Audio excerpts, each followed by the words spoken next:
At the heart of every civilization lies an ancient expectation, not a wait for a trivial change, but for a single face that holds the promise of justice and salvation. Sometimes this face is encapsulated in a written prophecy, sometimes in a myth passed down through the tongues of magicians and storytellers.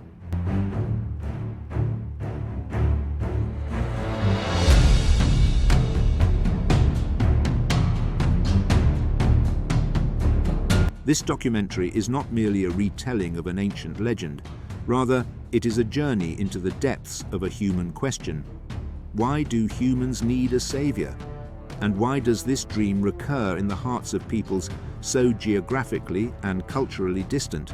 Together, we will delve into ancient texts and neglected manuscripts, meet those who saw history as the beginning of their stories, and meet people who made waiting a political reality.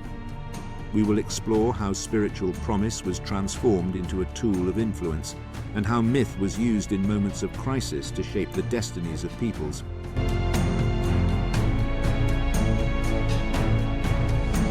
Throughout the ages, humans have not invented stories simply for entertainment.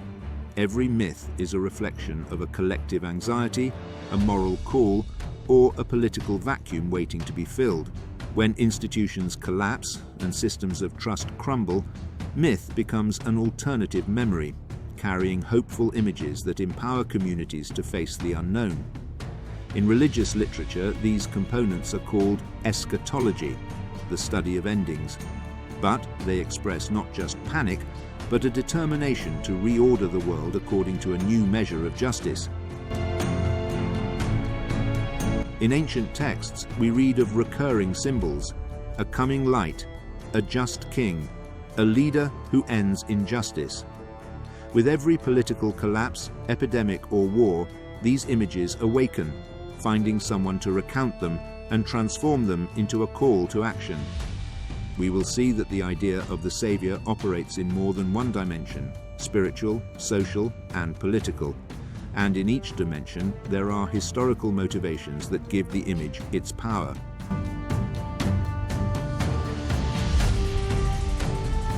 At the heart of the Jewish tradition stands the idea of the Messiah as a symbol of both political and spiritual renewal. The Messiah was not merely a fleeting religious promise, rather, he was the hope of a lost people to regain their sovereign dignity. The biblical texts and early prophetic writings intersect in depicting a royal leader from the line of David, a king who would restore unity to the land and restore the law of justice.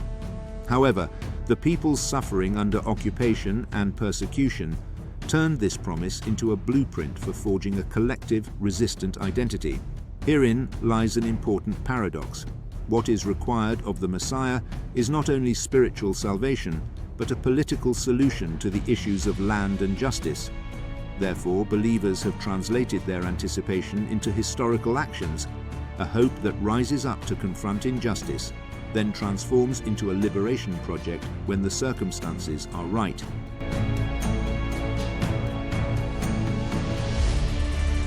From its beginnings, Christianity has held a powerful concept of the return, a second coming of Christ to restore the first truths and eliminate evil.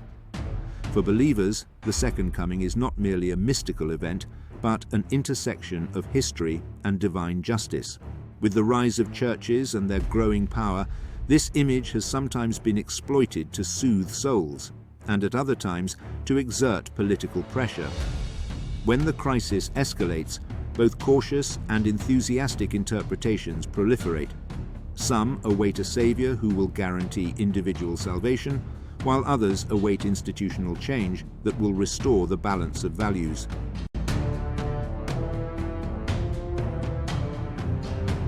The idea in Islam is not limited to a single aspect. There is a narrative fluctuation between the awaited Mahdi and the coming of Jesus, son of Mary, as a complement to a scene that places justice at the center of history. For Muslims, the Mahdi symbolizes a value of justice and responsible leadership, not a narrow meaning of individual salvation alone. However, narratives vary. In some sources, the Mahdi appears as a spiritual leader, in others as a political leader restoring justice to the land. This diversity did not prevent the idea from transforming into tangible movements on the ground. We see how Mahdism in Sudan possessed the complete capacity to transform the course of government.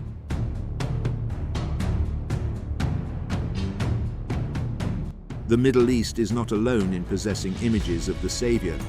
Deep within ancient Persian lore, the Saoshyant emerges as a symbol of recreation and the restoration of creation. In other traditions, such as Buddhism, Maitreya, the coming Buddha, stands as a guarantee of the continuation of the spiritual journey and the restoration of the cycle of time. The common denominator is that these characters do not merely restore the world to a material purpose, but also modify man's relationship with values, mercy, wisdom, and justice.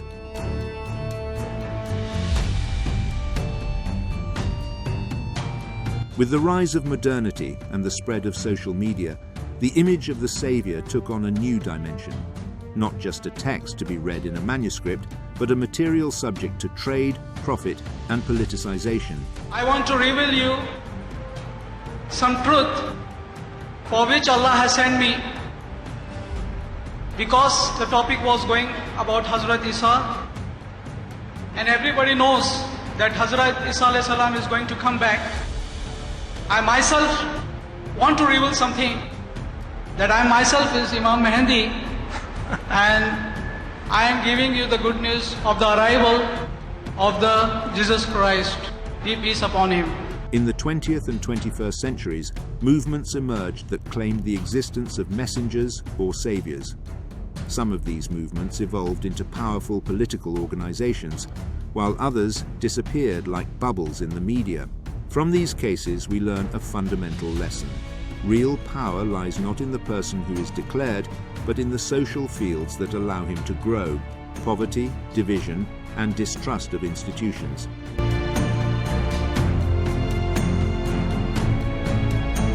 The authorities are watching to avoid being surprised, not because faith is a sin, but because groups that rely on apocalyptic prophecies can sometimes become tools of violence, division, or institutional collapse.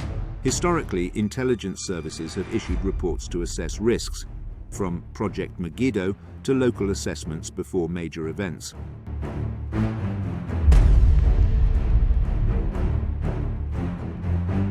State agencies sometimes invest in understanding the phenomenon for purely preventative purposes: training persuasion teams, educational programs, and coordination with civil society leaders, and not necessarily to suppress freedom of belief.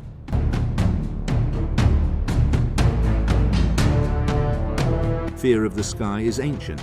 The sky is a symbol of destiny and supernatural power. In modern times, astronomical myths have emerged with glamorous names: Nibiru, Planet X, and claims of an imminent collision. But science has its own language: observation, calculation, and careful review. Scientists explain that hypotheses like Planet 9 offer an explanation for the absence of distant planets in their orbital paths. But this does not mean that a destructive planet is on its way to Earth. How does science distinguish between evidence and analysis? How does it correct popular misconceptions? And especially why these myths remain attractive despite their scientific reputation? The answer lies again in necessity.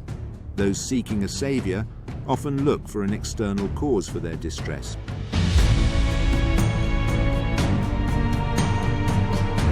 At the heart of every social reality is a human soul that seeks reassurance.